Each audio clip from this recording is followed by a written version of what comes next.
The silver spacecraft descended silently through Earth's atmosphere, its advanced cloaking technology rendering it invisible to both human radar and naked eyes. Inside, two tall, athletic figures stood watching the city lights of Seattle twinkle beneath them.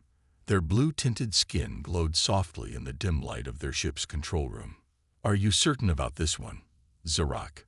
the younger of the two sisters asked, her golden eyes fixed on a particular building below, the Marshall Institute for Genetic Research. "Yes, Mirak," the elder sister replied, her voice carrying the weight of command that came from years of military service. "Dr. James Chen's research on genetic therapy shows the most promise. The humans may look soft, but their scientific understanding is impressive." The sisters had spent 3 months observing Earth from orbit, scanning communications, and studying human scientific databases. Their mission was too important to rush. The future of their entire species, the proud Krathani warriors, depended on finding a solution to their genetic crisis. Through the ship's advanced surveillance system, they watched Dr. James Chen working late in his lab, as he did most nights. He was a small man by their standards, barely reaching 5'8", with short black hair that had started graying at the temples despite his relatively young age of 35. His dedicated work ethic had caught their attention. He often stayed in his lab until midnight, researching genetic therapies for rare human diseases. "Look at how fragile he seems," Mirak observed, zooming in on James as he carefully pipetted samples into test tubes. "Are we certain a human can help us? Our warriors would never accept appearing so weak." Zorak's expression hardened. "Appearance means nothing, sister. Our warriors appear strong, yet our DNA grows weaker with each generation. The human genetic diversity they've maintained could be our salvation."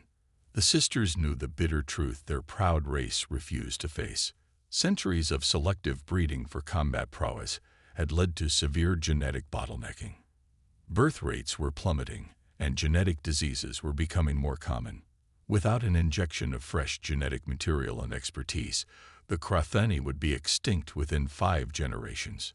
His research into genetic repair mechanisms is particularly relevant, Zorak continued, pulling up holographic displays of James's published papers. "He's developed techniques for stabilizing degrading genetic sequences. With our technology and his understanding, we might find a solution." Mirak nodded slowly, though concern still creased her brow. "When do we make contact?" "Tomorrow night," Zorak decided, studying James's movements through their monitors. "He usually works alone on Fridays. We'll approach him then." The sisters spent the rest of the night preparing their approach. They knew humans were easily startled by alien contact, so they had to be careful. Their imposing height, both over 7 feet tall, and warrior physique could be intimidating. They needed this human's willing cooperation, not his fear. As dawn approached, they watched James finally leave his lab, carrying his worn backpack and stopping to pat the stray cat that lived near the institute's entrance. This simple act of kindness made Zorak smile slightly. Perhaps this human's gentle nature would be an advantage rather than a weakness. "Rest well, Dr. Chen," Zorak murmured as they watched him drive away in his modest electric car. "Tomorrow, you'll learn that your research has implications far beyond Earth." The sisters' ship remained hovering above the city, cloaked and silent, as they made their final preparations. Their people's future hung by a thread, and tomorrow they would take the first step toward either salvation or failure. Everything depended on how one human scientist would react to their arrival. Neither sister slept that night, too focused on their mission. The fate of the mighty Krathani warrior race now rested in the hands of a human who spent his evenings feeding stray cats and studying microscopic strands of DNA. The irony was not lost on them. James Chen rubbed his tired eyes as he checked the latest test results on his computer screen. Friday nights were usually quiet at the lab, just the way he liked them. The soft hum of equipment and occasional beeping of machines had become oddly comforting over the years. He was so focused on his work that he didn't notice the lab's temperature dropping until his breath began forming small clouds in the air. When he finally looked up from his microscope, he froze. Two towering figures stood in his lab, their blue skin seeming to glow in the dim light. Dr. James Chen, the taller one, spoke, her voice surprisingly gentle despite her warrior-like appearance. "We need your help." James's first instinct was to run, but his legs wouldn't move. His mind raced through possible explanations: hallucination from too much caffeine, a dream, or maybe someone playing an elaborate prank. But the slight vibration in the air, and the way his papers rustled, told him this was very real. "I am Zerak," the one who had spoken continued, "and this is my sister Mirak. We are Krathani, and we have traveled far to meet you." James swallowed hard, finding his voice. Are you here about my research?" Mirak stepped forward, her golden eyes scanning the lab equipment with interest. "Your work on genetic repair mechanisms has drawn our attention. Our species faces extinction without help." Over the next hour, the sisters explained their situation. They showed him holographic displays of their people's genetic degradation, and James found his scientific curiosity overtaking his fear. The data was fascinating. Centuries of selective breeding had created a race of perfect warriors, but at a terrible cost.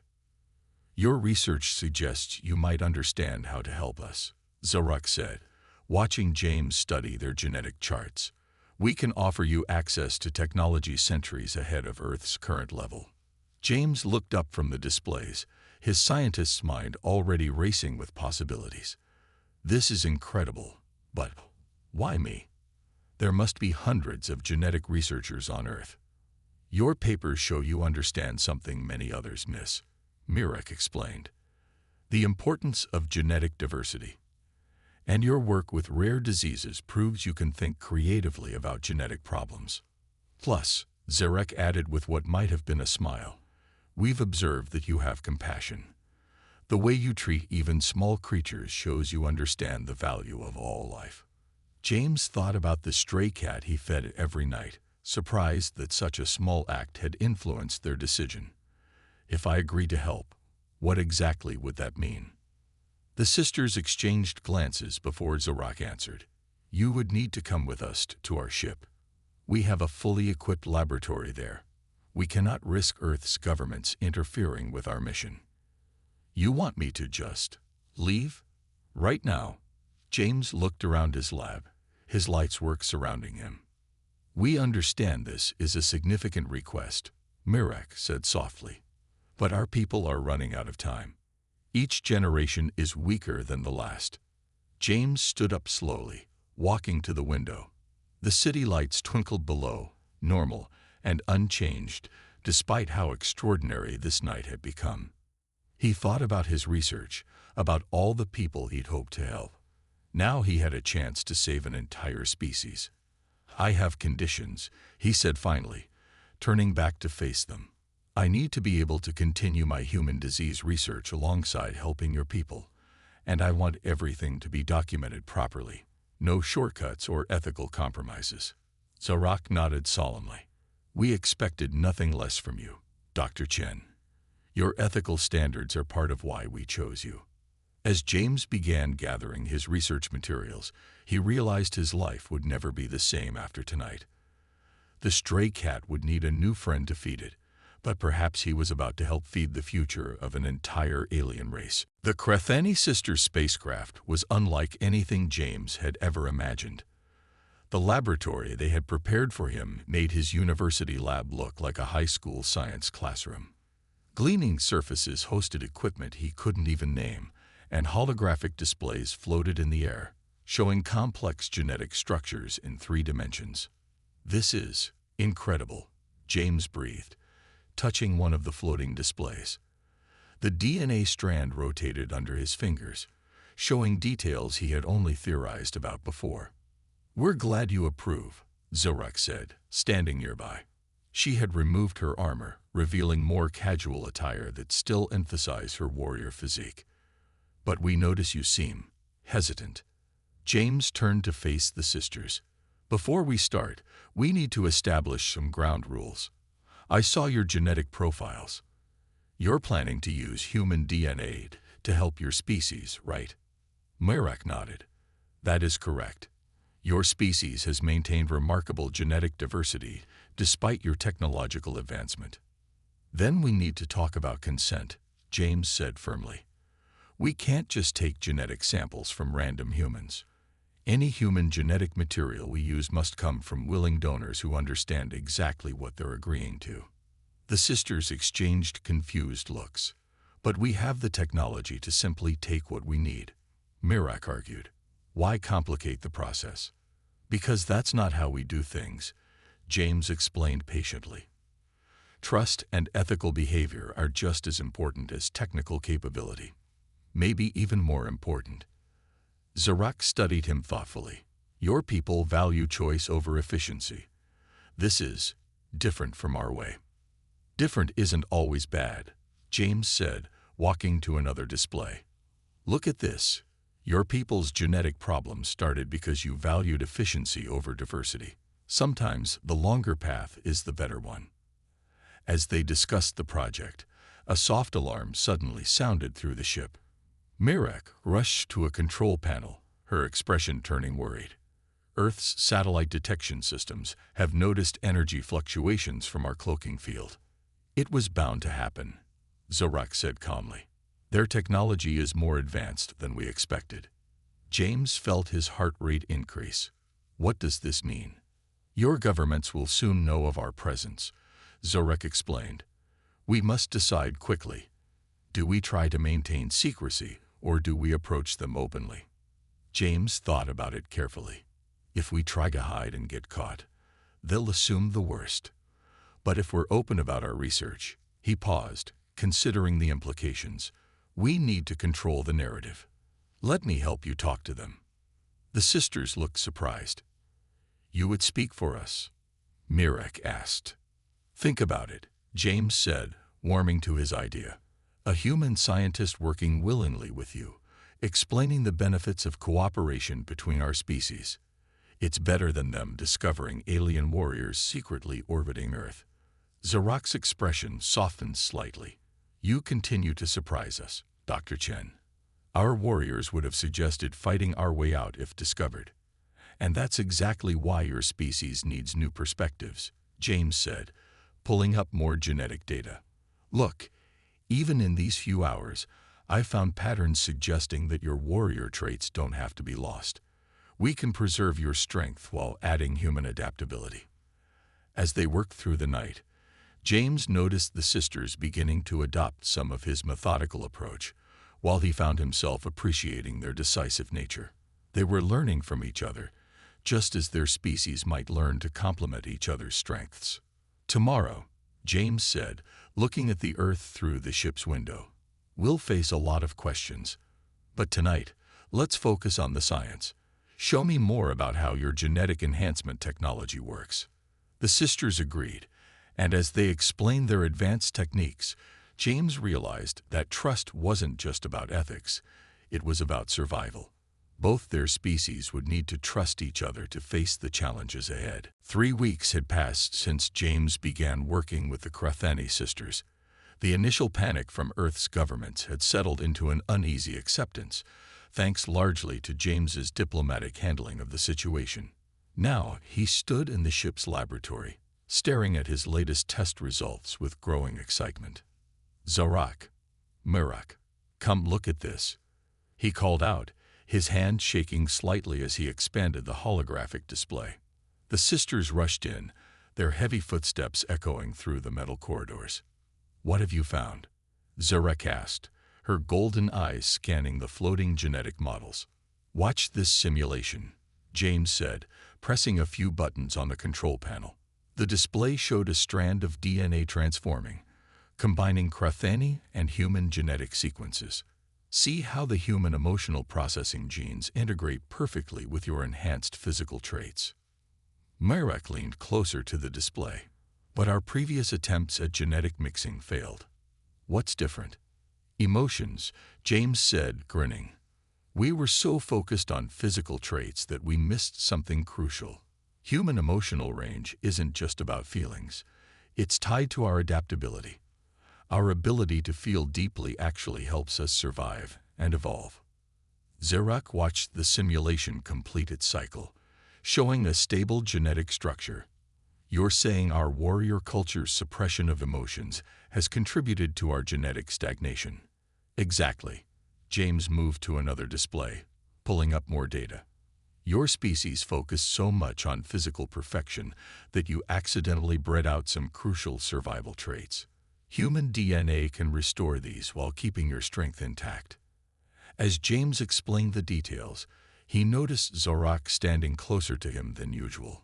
Over the past weeks, he had grown increasingly aware of her presence, the way her voice softened when they worked late into the night, how she seemed to find reasons to seek his opinion on matters beyond genetics. But will our people accept this?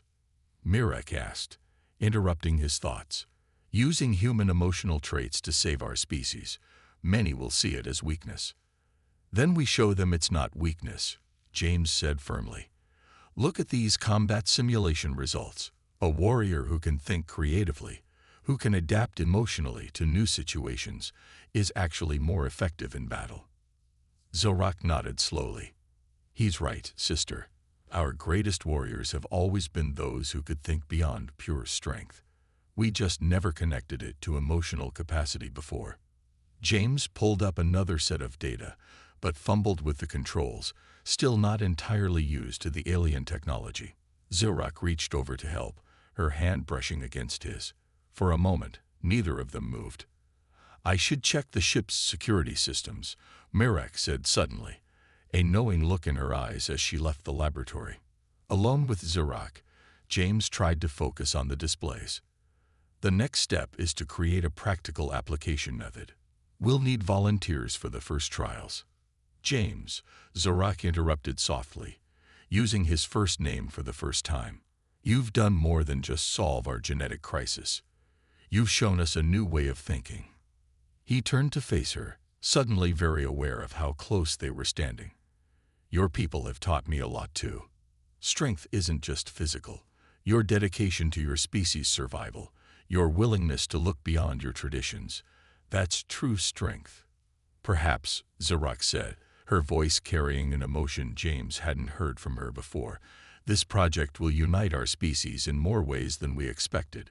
Before James could respond, the ship's communication system crackled to life.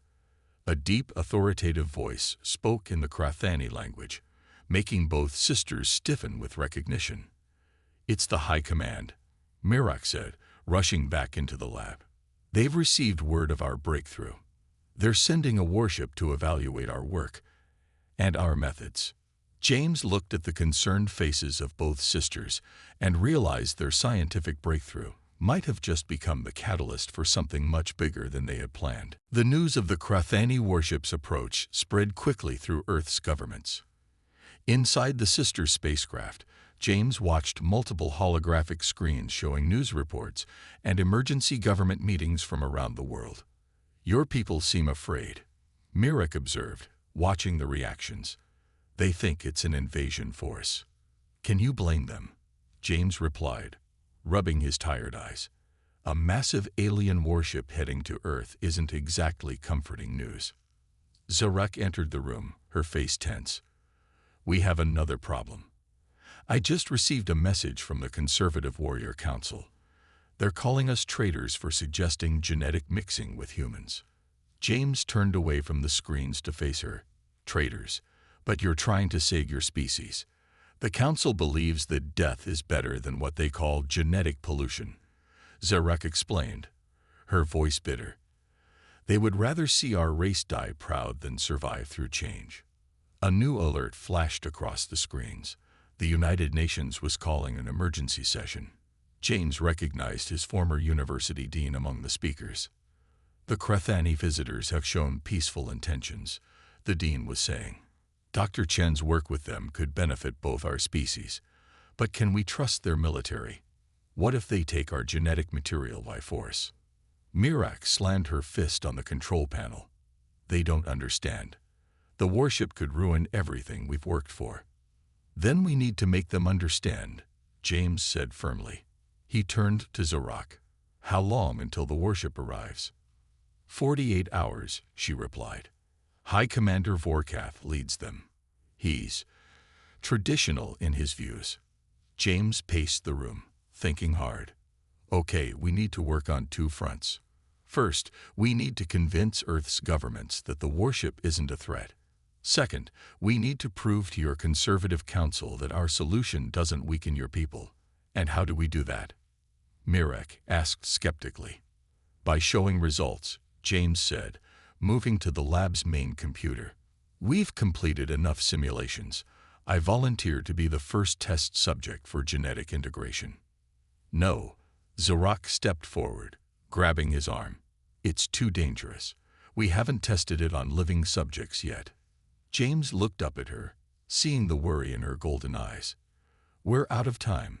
Your people need proof that humans and Kratheni can successfully combine traits. What better proof than a successful integration?" "He's right, sister," Mirek said softly. "The conservatives respect action over words. If we show them a human willing to merge with our genetics." "But the risk." Zorak's grip on James's arm tightened slightly. "Sometimes we must risk everything to save what matters," James said, quoting a Kratheni warrior saying he'd learned from them. Zorak's expression softened at hearing her people's words from his lips. "Very well, but we do this carefully, and I will monitor every step personally." As they prepared the laboratory for the procedure, Earth's governments continued their heated debates. The Kratheni warship drew closer and messages of protest from the Conservative Council grew more threatening. But inside the lab, James felt strangely calm. "Are you sure about this?" Zarek asked one final time as she prepared the genetic transfer equipment. James looked at the sisters who had become so important to him, especially Zorak. "Your people took a chance coming to Earth. You took a chance choosing me. Now it's my turn to take a chance for all of us." As the equipment hummed to life, James hoped his trust in science, in the sisters, and in the possibility of their species working together wasn't misplaced. The next few hours would either mark a new beginning for both their species or the end of everything they'd worked for. The genetic transfer procedure was halfway complete when the Kratheni warship arrived, 24 hours ahead of schedule. James floated in the transparent medical pod, his body glowing with a soft blue light as the genetic modifications took effect.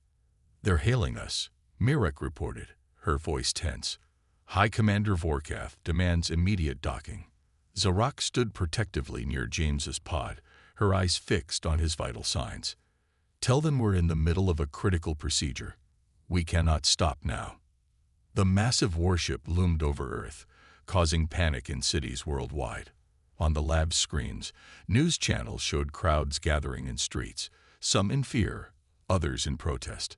"The High Commander says we have 10 minutes to abort the procedure, or they'll force their way in." Murak's voice shook slightly. "They're charging weapons." James's eyes fluttered open inside the pod. Through the blue liquid, his voice came through the pod's communication system, weak but clear. How long until completion?" 15 minutes minimum," Zorak answered, her hand pressed against the pod's surface. "Your body is accepting the changes, but rushing could kill you." Suddenly, Earth's military response appeared on their radar. Fighter jets and orbital defense platforms were powering up, preparing to defend against the warship. "This is exactly what the Conservative Council wanted," Mirek growled. "Conflict to prove humans are too aggressive to work with." James's voice came through again, stronger this time. Let me talk to them." "You can't leave the pod," Zorak protested. "No, patch me through to their communication system." James's eyes were changing, flecks of gold appearing in his brown irises. "Trust me." Zorak hesitated, then nodded to her sister. Mirek established the connection, and James's voice echoed through both ships. "High Commander Vorkath," James spoke, his voice carrying a new strength that made both sisters look at him in surprise. "I am Dr. James Chen. I chose this procedure willingly to prove our species can work together. You corrupt our pure bloodline, human." Vorkath's deep voice boomed back. You have turned our own warriors against our traditions. Your traditions are killing your people, James replied calmly, even as his body trembled with the genetic changes. Look at your own medical data. Look at your declining birth rates. How is extinction better than evolution? There was a pause. Then Vorkath spoke again. Pretty words cannot hide the weakness you bring to our race. James laughed, a sound that surprised even him. Weakness. Your warriors value strength above all. Then let me prove my strength. Complete this procedure, and I will face your strongest warrior in combat. If I win, you must listen to our solution. If I lose, the sisters will return with you, and Earth will never contact your people again. James, no. Zarak pressed closer to the pod. The genetic changes aren't meant for combat. But James kept his eyes fixed on the warship visible through the lab window.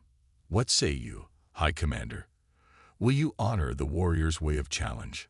Another long pause followed. Finally, Vorkath responded, You have 1 hour to complete your procedure. Then we will see if human genetics truly bring strength or weakness to our race. As the weapon systems on the warship powered down, Mirek rushed to check their sensors. Earth's defenses are standing down too. They're waiting to see what happens. Zorak looked at James, floating in the pod, his body continuing to change. You're crazy. Even with the genetic enhancement, you've never trained in Krathani combat. James smiled weakly through the blue liquid. Maybe. But sometimes the best way to change minds isn't through science or words, but by speaking in a language they understand. His golden-flecked eyes met hers. Besides, I learned from the best. The Krathani warship's combat arena was massive, with viewing galleries filled with warrior nobles from both ships. James stood in the preparation chamber, his newly modified body humming with unfamiliar energy. He had grown several inches taller, and his muscles were denser, but he still looked small compared to the pure Krathani warriors. The genetic integration is stable, Zarak said, checking his vital signs one last time. But James, you don't have to do this. We can find another way. James flexed his hands, surprised by how natural his new strength felt. Look at them all up there. He nodded toward the viewing galleries. They need to see this.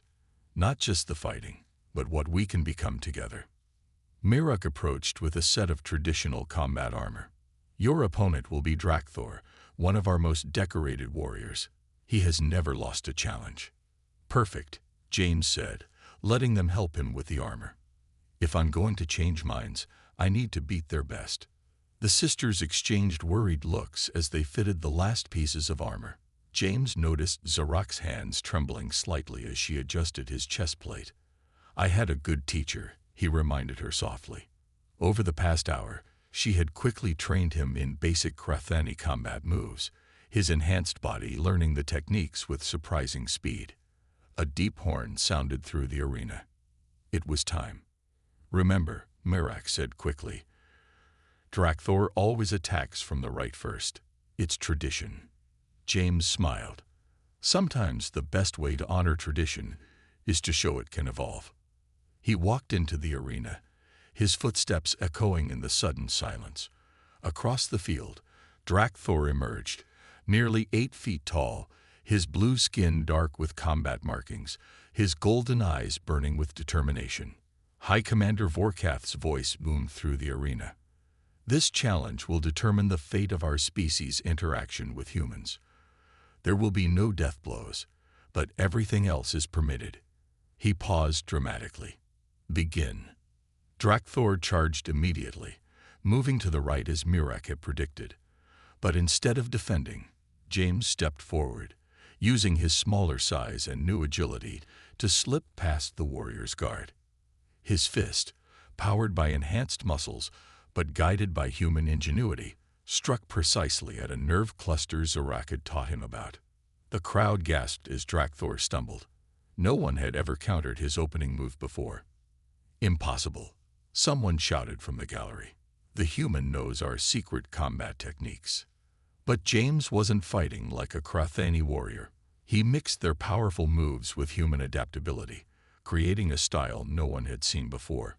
When Drakthor swung, James flowed around the blow like water. When he struck back, it was with Krathani strength but human precision. The fight continued for several minutes, each exchange demonstrating the perfect blend of both species' strengths. The crowd's angry mutters slowly turned to sounds of appreciation. Finally, James saw his opportunity.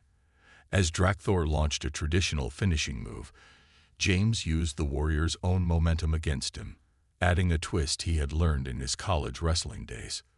The massive Krathani warrior crashed to the ground, and James quickly applied a hold that even enhanced strength couldn't break. "Yield," James said respectfully, loud enough for everyone to hear. "Not because you are weak, but because together we can be stronger." The arena fell silent. Drakthor lay still for a moment, then did something that shocked the crowd. He laughed. "I yield," he announced, "and I want to know how you did that last move." James helped him up, and Drakthor clasped his arm in the warrior's greeting. Up in the command gallery, High Commander Vorkath stood, his expression unreadable. "It seems," the commander said slowly, "we have much to learn about strength and about change." 6 months after the historic fight in the Krathani warship, the Genetic Therapy Center on Earth's new International Space Station was bustling with activity. James walked through the corridors, now comfortable in his enhanced body, nodding to passing humans and Krathani alike. The center was his dream come true, a place where both species could work together to ensure their mutual survival. The walls were decorated with both Earth art and Krathani warrior symbols, representing the successful blend of their cultures. Dr. Chen, a young Krathani warrior, jogged up to him, holding a tablet. "The latest test results are even better than we hoped. The genetic therapy is working in 95% of volunteers."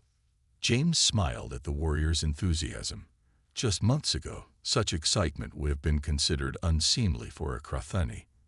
"Thank you, Kexti. Have you shared this with the Cultural Exchange Department?" "Yes, sir. Commander Zorak is reviewing them now." James's heart still skipped a beat at the mention of her name. After the success of the genetic program, Zorak had been promoted to Commander of Cultural Integration, working to help both species understand each other better. He found her in their shared office, surrounded by holographic displays showing genetic data and cultural integration reports. She looked up as he entered, her golden eyes brightening. "James, have you seen the latest results?" She stood, now wearing a uniform that combined traditional Krathani armor with Earth diplomatic corps designs. "Just heard about them," he replied, moving to her side. "Looks like your people are adapting well to the changes." "Our people," she corrected him gently. Since their marriage 3 months ago, the first official union between their species, she had made sure to emphasize their shared future. Murak burst into the office, her usual energetic self. "You two need to come to the observation deck. The first group of enhanced Krathani children is arriving for their checkup." They hurried to the large window overlooking Earth. A Krathani shuttle was approaching, carrying the first generation of children born to parents who had undergone the genetic therapy. These children represented everything they had fought for, the perfect blend of Krathani strength and human adaptability. "Remember when you first came to my lab?" James asked the sisters as they watched the shuttle dock. "Did you ever imagine it would lead to this?" "I hoped," Zorak said, taking his hand. "But I never dreamed it would work out so perfectly." The observation deck filled with other staff members as the children began entering the station. They were beautiful, tall and strong like their Krathani parents, but with expressive faces and curious eyes that showed their human genetic influence. "High Commander Vorkath's report just came in," Mirak said, checking her communicator. "Birth rates in the enhanced population have increased by 60%. No genetic degradation detected." "And the Conservative Council?" James asked, though he already knew the answer. The council that had once opposed them now served as advisors for maintaining Krathani traditions while embracing necessary changes. "They're officially requesting more human cultural exchange programs." Mirak grinned. "Apparently, They find our emotional adaptability fascinating now. The children gathered around the window, pointing at Earth with wonder. One small girl, her blue skin glowing with health, turned to James with golden eyes full of curiosity. "Is it true you were the first?" she asked. "The first human to become like us?" James knelt down beside her. "No, little one. I was just the first to show that we could be something new together. Something better than either of us could be alone." Zarak squeezed his hand as they watched the children marvel at their view of Earth. The planet glowed blue and green below them, as beautiful as the day the sisters had first arrived, looking for help to save their species. They had found not just salvation, but a whole new future, one that neither species could have imagined on their own. "So," Mirak said with a mischievous smile, "when are you two planning to add to our new generation?" James and Zarek exchanged glances, both blushing slightly. Some things, it seemed, translated perfectly across species.